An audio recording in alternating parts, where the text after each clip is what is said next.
Bismillahirrahmanirrahim. Assalamualaikum warahmatullahi wabarakatuh. Alhamdulillah wassalatu wassalamu ala rasulillah wa ala alihi wa sahbihi wa man wala, amma ba'd. Para jemaah sekalian, kaum muslimin yang semoga kita semua dirahmati oleh Allah Subhanahu wa taala.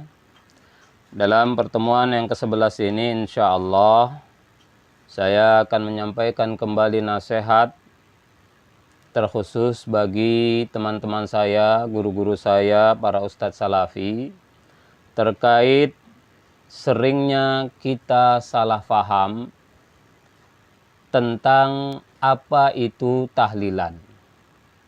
Para jemaah, kebanyakan para ustadz salafi memahami bahwa tahlilan itu adalah kumpul-kumpul dan makan-makan di rumah duka.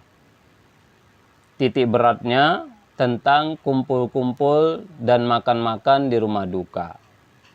Padahal para jemaah, tahlilan bukan itu. Tahlilan itu adalah kirim pahala. Bahasa Arabnya tahlilan itu ihda'us sawab. Mengirim pahala.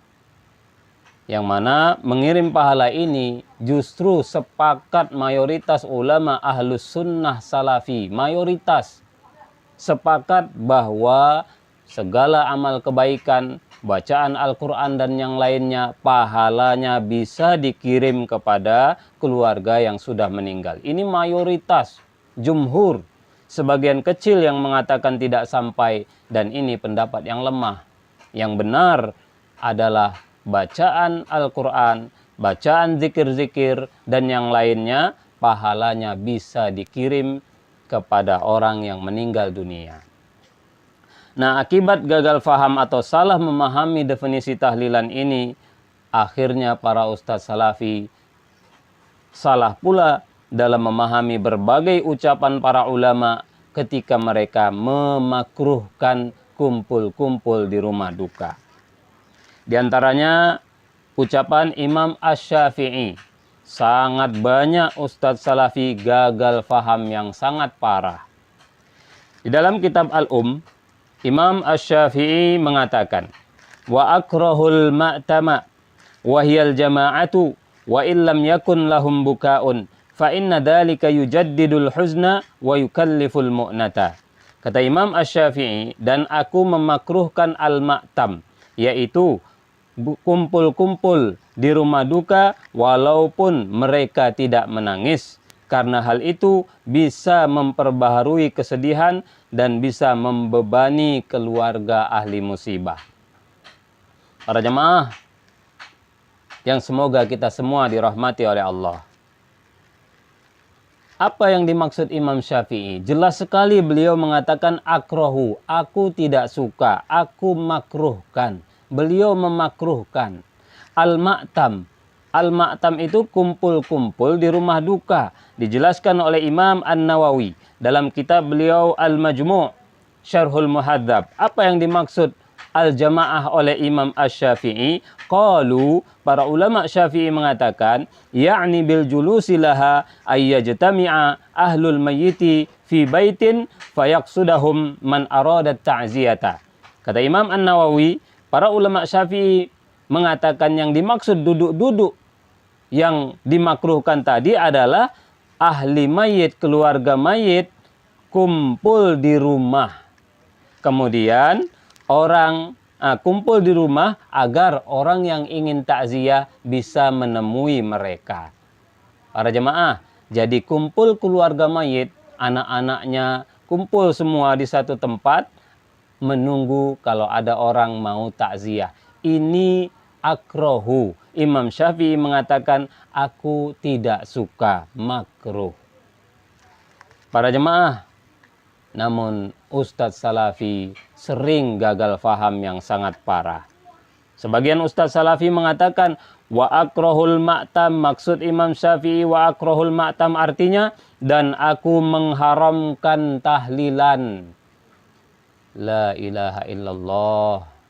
Ini ustadz ngerti bahasa Arab atau tidak? Pernah belajar membaca penjelasan ulama atau tidak? Kok bisa ucapan Imam Syafi'i akrahul ma'tam diartikan aku mengharamkan tahlilan? Di sini ada dua kebohongan yang sangat besar para jemaah. Walau tidak sengaja berbohong. Terlalu semangat akhirnya berdusta. Imam Syafi'i mengatakan akrahu, aku tidak suka, bukan haram. Memang bisa diartikan haram kalau ada indikasi yang sangat kuat. Dan di sini kebalikannya, indikasi menunjukkan maksud Imam Syafi'i makruh. Apa indikasinya? Lihat kata beliau, fa inna dzalika yujaddilul huzna. Karena kumpul-kumpul itu bisa menyebabkan jadi baru lagi kesedihannya, jadi sedih lagi. Itu alasan Imam Syafi'i memakruhkan. Para jemaah, meninggal keluarga kita, kita sedih menangis. Tidak meratap dan itu boleh. Terus malamnya kita nangis lagi. Apa itu haram? Hanya orang bodoh yang tak kenal agama mengatakan haram. Tidak haram para jemaah. Sedih berulang itu tidak haram. Namun tidak baik. Kenapa sedih-sedih terus? Kan tidak baik. Itu yang dimaksud makruh. Maka Imam Syafi'i mengatakan akrahu karena dikhawatirkan nanti sedih lagi. Padahal kalaupun sedih lagi tidak haram. Kenapa Ustadz Salafi mengatakan haram? Akibat terlalu semangat menyalahkan orang. Akhirnya ilmu banyak tidak berfungsi sama sekali. Gelar LC, gelar-gelar yang lain. Senior di Salafi sudah tua sejak dulu jadi ustadz. Tak mengerti ucapan ulama. Akibat apa para jemaah? Pokoknya tahlilan harus sesat. Ini namanya hawa nafsu para jemaah. Kemudian sebagian ustadz kita mengatakan Imam Syafi'i saja menegaskan bahwa tahlilan itu bid'ah sesat. La ilaha illallah. Tidak pernah Imam Syafi'i mengatakan tahlilan itu bid'ah. Tidak pernah sama sekali.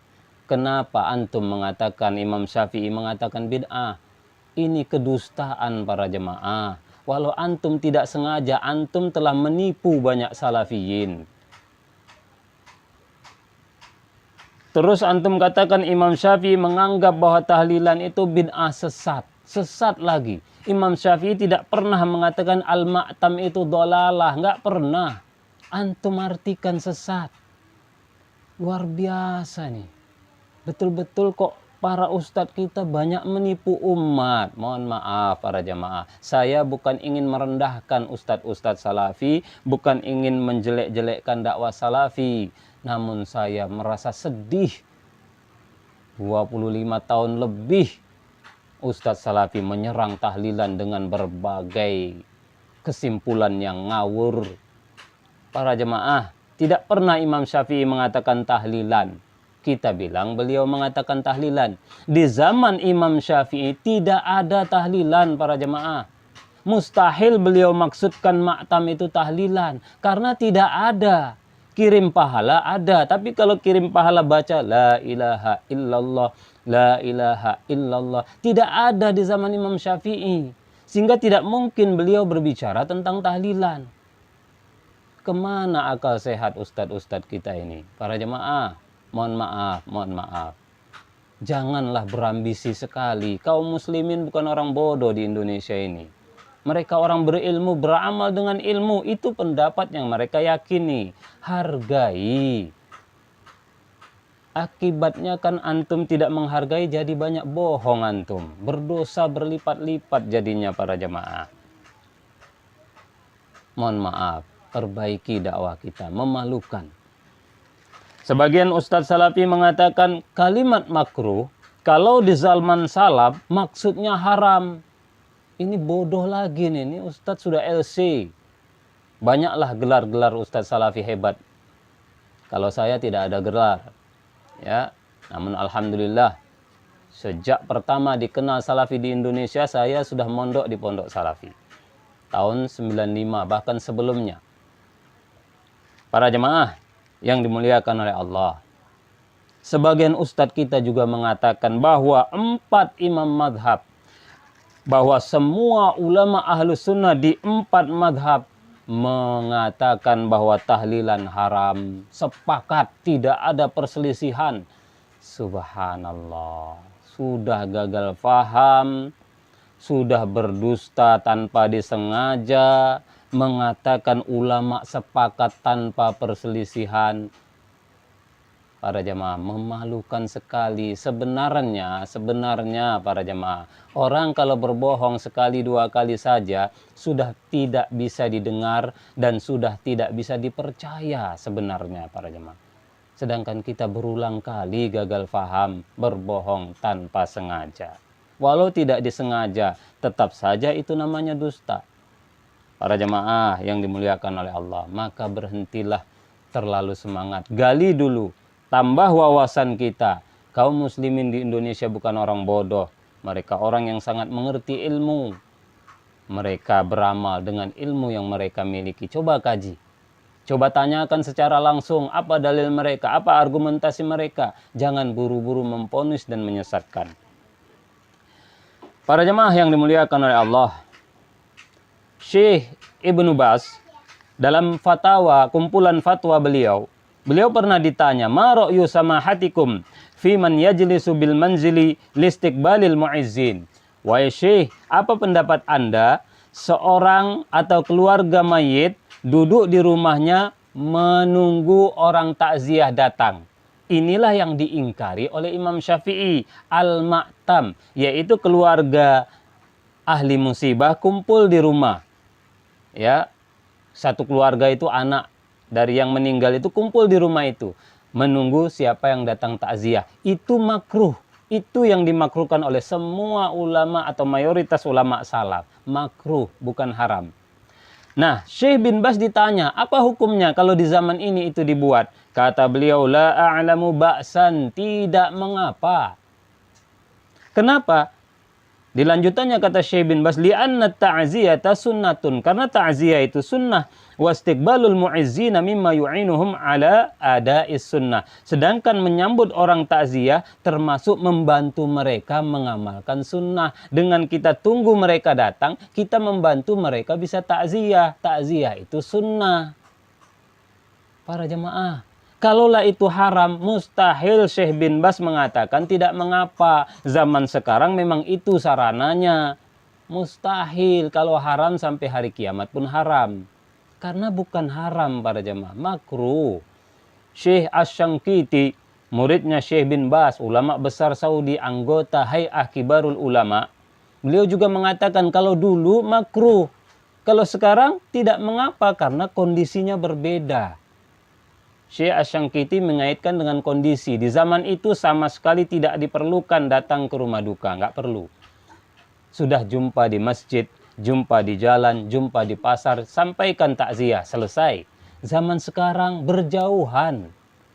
Sehingga perlu datang secara khusus. Perlu duduk di situ. Maka itu sarana untuk bisa mengamalkan sunnah takziah, kata Syekh Ibnu Baz. Jadi para jemaah, yang diingkari, yang dikatakan makruh oleh mayoritas ulama salaf dulu sama sekali bukan tahlilan. Tidak ada di zaman itu, tidak dikenal istilah tahlilan. Tahlilan kirim pahala. Semua mayoritas ulama salaf dulu mengakui pahala bacaan bisa dikirim. Jadi itu tidak mereka ingkari sama sekali. Yang mereka ingkari takziah duduk di sana. Tidak ada istilah duduk di zaman itu. Berbeda zaman sekarang, perlu duduk, dari jauh datang, perlu istirahat di sana. Bahkan semua ustadz salafi, jamaah salafi, kalau ada yang meninggal, mesti duduk-duduk menunggu. Disolatkan dan dikuburkan. Itu yang justru dilarang di zaman itu, makruh. Jadi sama sekali bukan bicara tahlilan. Itu gagal faham yang pertama. Kemudian yang kedua para jemaah, gagal faham juga. Sering ustadz-ustadz salafi mengatakan tahlilan itu tasyabbuh, menyerupai orang Hindu, orang kafir. Para jemaah, kalau yang menyampaikan ini orang yang baru masuk Islam, mungkin dia dulu Hindu, atau dulu pendeta Hindu, wajar. Belum mengerti orang itu apa itu tasyabuh, wajar. Namun kalau ustadz, apalagi ustadz salafi yang katanya ilmiah, nggak ngerti tasyabuh, ini memalukan sekali para jemaah. Tasyabuh itu bukan semua yang orang kafir buat, kita nggak boleh buat. Bukan begitu definisi tasyabuh.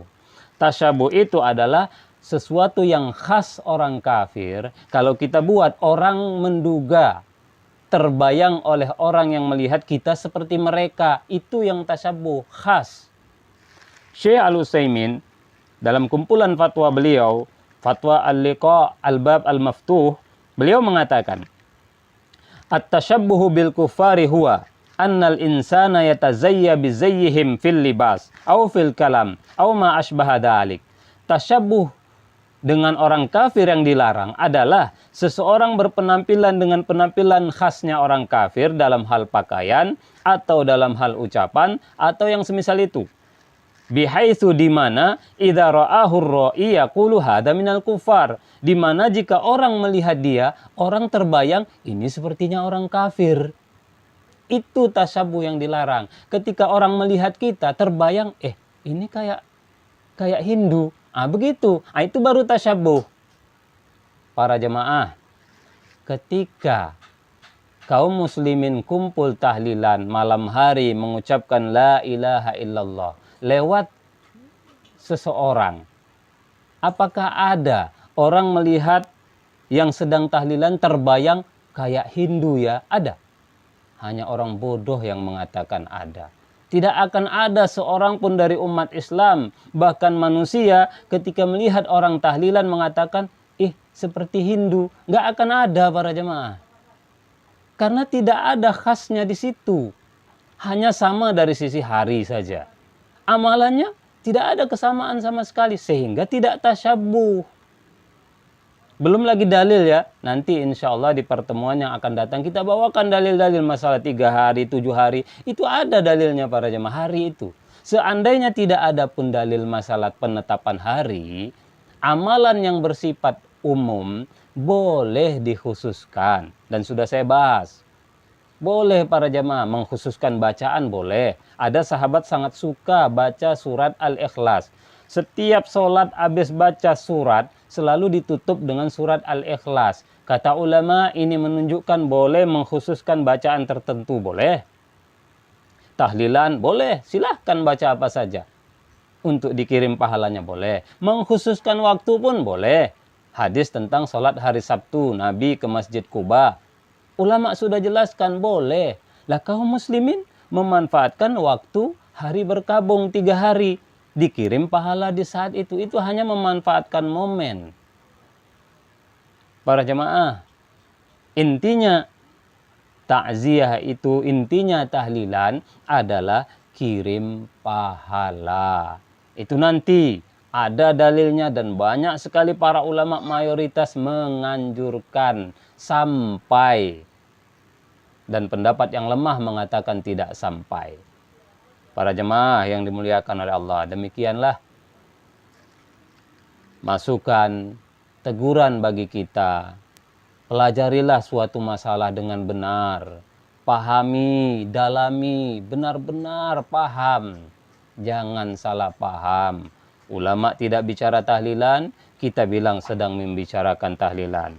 Ulama hanya mengatakan akrohu, saya tidak suka, makruh, kita bilang ulama bilang haram.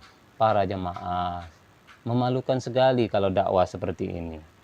Jadi demikianlah para jemaah, mudah-mudahan ini bermanfaat. Teguran bagi kita semuanya. Apa yang diamalkan kaum muslimin adalah masalah ijtihadiyah. Kita, antum, silahkan, tidak perlu antum ikut tahlilan. Namun kaum muslimin yang mengamalkan itu juga dengan dalil, dengan bimbingan para ulama ahlus sunnah, dan mereka tidak melakukan kesesatan, tidak melakukan yang haram, hanya perkara yang makruh menurut sebagian ulama. Itu pun sebenarnya bukan tahlilan yang mereka makruhkan. Allahu a'lam bishawab. Semoga ini menambah ilmu kita, menambah manfaat, dan semoga para ustadz salafi mau memperbaiki diri, tidak keras hati mempertahankan kesalahan, karena orang yang keras hati mempertahankan kesalahan adalah orang yang hanya mengikuti hawa nafsu. Allahu a'lam bissawab. Assalamualaikum warahmatullahi wabarakatuh.